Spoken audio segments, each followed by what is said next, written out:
A maid, a murder, and a mind full of missing pieces. This is the story of Alias Grace, where the truth never stays in one place for long. We're introduced to Grace Marks, who has spent 15 years imprisoned in Kingston Penitentiary for murder and now works at the governor's house in 1859. Dr. Simon Jordan arrives to evaluate her since his report could lead to her release. During their first meeting, Simon carefully questions Grace and gives her an apple that triggers childhood memories she hides from him. Grace is especially fearful of the asylum and says she never wants to return, so Simon promises to keep her out of it if she continues talking to him. Simon also meets with a reverend who believes Grace has been imprisoned too long.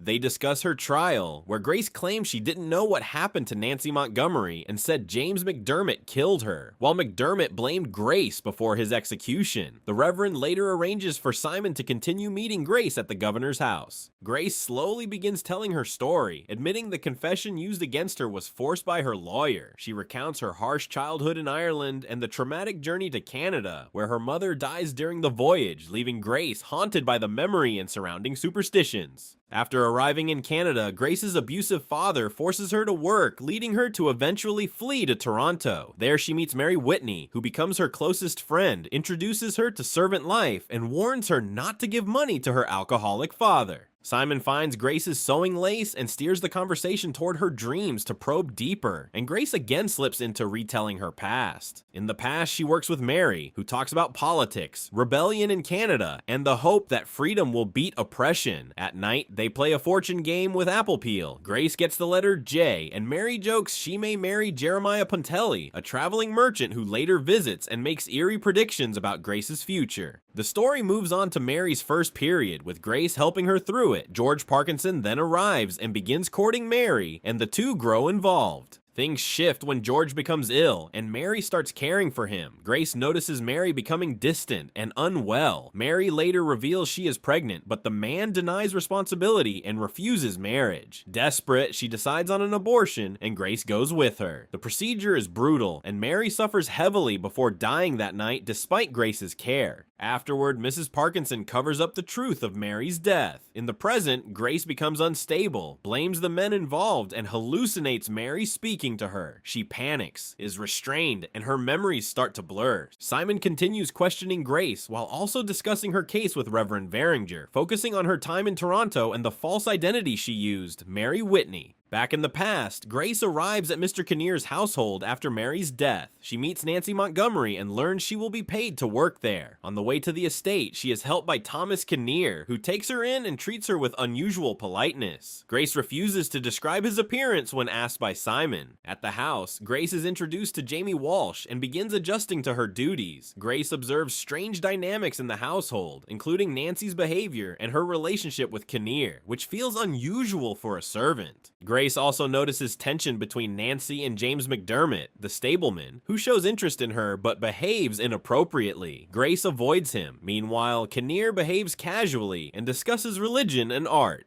As Grace works, she becomes increasingly aware of secrets in the household. Nancy and Kinnear's relationship appears complicated, and Grace is pulled into their daily life while trying to stay distant. James continues to act unpredictably, sometimes apologizing, other times being vulgar. Nancy eventually asks Grace to stay close, even requesting she sleep near her while Kinnear is away.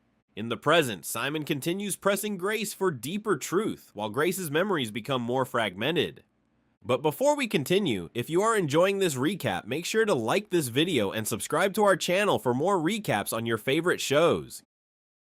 Grace is brought from prison to her sessions with Dr. Simon Jordan. After witnessing violence in the prison, Simon is increasingly distracted and obsessed with her, while also reading James McDermott's confession, which paints Grace as jealous of Nancy Montgomery and contradicts her version of events. Back at Mr. Kinnear's house, Grace keeps working for Nancy, who grows more controlling and unpredictable. She is pushed into harder tasks. Grace and James briefly discuss resisting authority, but she rejects his violent mindset. In the present, she tells Simon she believes James exaggerated his confession and insists she could have acted alone if she wanted to. On her birthday, Nancy gives her time off, and Jamie jokingly proposes marriage, which Grace turns down but appreciates. Meanwhile, Nancy's hostility toward Grace grows, fueled by jealousy. Jeremiah Pontelli returns, offering Grace another life, but she refuses after realizing he won't marry her. Soon after, Nancy is revealed to be pregnant. Nancy becomes ill, and Grace is forced to care for her, slowly realizing the truth of her condition. She feels torn between sympathy and memories of Mary Whitney's fate. That night, Grace has disturbing hallucinations that blur reality and fear. By morning, she's confused, noticing signs she may have wandered off, and reflects on how things could have been different if she had left with Jeremiah. Simon studies the trial evidence, including claims that Grace gave James McDermott the cloth used to kill Nancy Montgomery, while flashbacks show James dismembering Nancy's body. As Grace's version of events clashes with the official story, Simon becomes increasingly conflicted. At the same time, Reverend Veringer pressures him to reach conclusions faster, while rumors involving his landlady, Mrs. Humphrey, strain their relationship and push Simon to distance himself. Meanwhile, Grace continues describing life at Mr. Kinnear's house. With Thomas away, Nancy becomes harsher, and James reveals his plan to kill Nancy and steal valuables, threatening Grace into silence. Grace tries to stop him, but he manipulates and pressures her into cooperating. Grace is forced to sleep near Nancy and warns her about James, but Nancy refuses to believe her. As tensions rise, Grace begins having disturbing visions of Mary Whitney, blurring memory and hallucination. James eventually carries out the murders. Grace claims she was outside in the garden when Nancy was killed and says she cannot clearly remember key details afterward, including the scarf and stolen items. She later witnesses James murder Thomas Kinnear before fleeing in panic. Simon notices contradictions in witness testimonies, especially Jamie Walsh's statement, which suggests Grace may have been present in a different state, possibly even wearing Nancy's clothes. Grace insists she fainted during the chaos and cannot fully recall what happened next.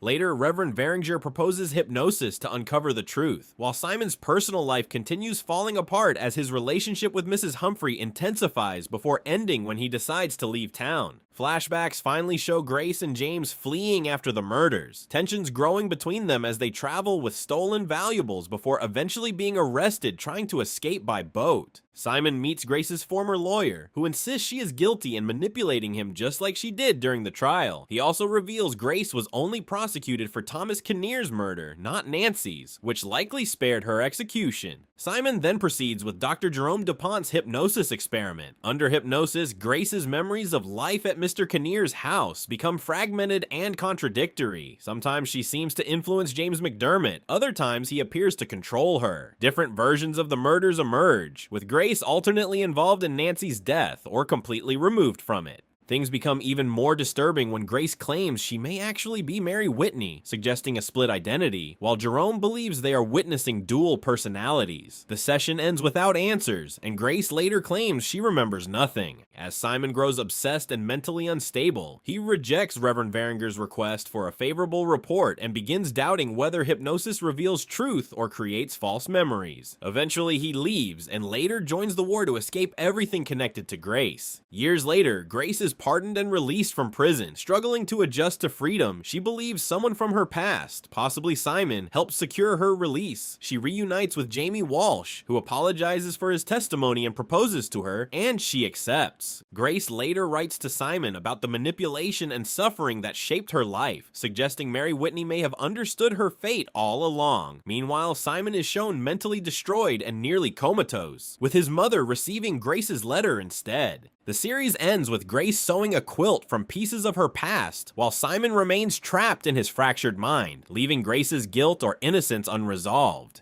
The ending of Alias Grace never confirms whether Grace Marks is truly guilty because the story is built around unreliable memories, trauma, and manipulation. The biggest twist comes when she begins speaking as Mary Whitney, hinting that Mary's death may have caused Grace to develop a split identity or psychologically absorb her into her mind. At the same time, Simon Jordan becomes obsessed with solving Grace, but the deeper he investigates, the less clear the truth becomes. The murders are intentionally blurred. Grace may have manipulated James McDermott, James may have manipulated Grace, or both may have been trapped in the toxic environment at Kinnear's house. Nancy's pregnancy mirrors Mary Whitney's fate, another woman destroyed by men and society, which likely contributes to Grace's mental breakdown. In the end, Grace sewing the quilt symbolizes her piecing together fragments of trauma, memory, lies, and truth into one story, while Simon mentally collapses because he can no longer separate reality from projection. The series ultimately leaves Grace's innocence or guilt unresolved, suggesting the truth can never fully be known. So after everything, do you think Grace was guilty, or was she just another victim of everyone else's story?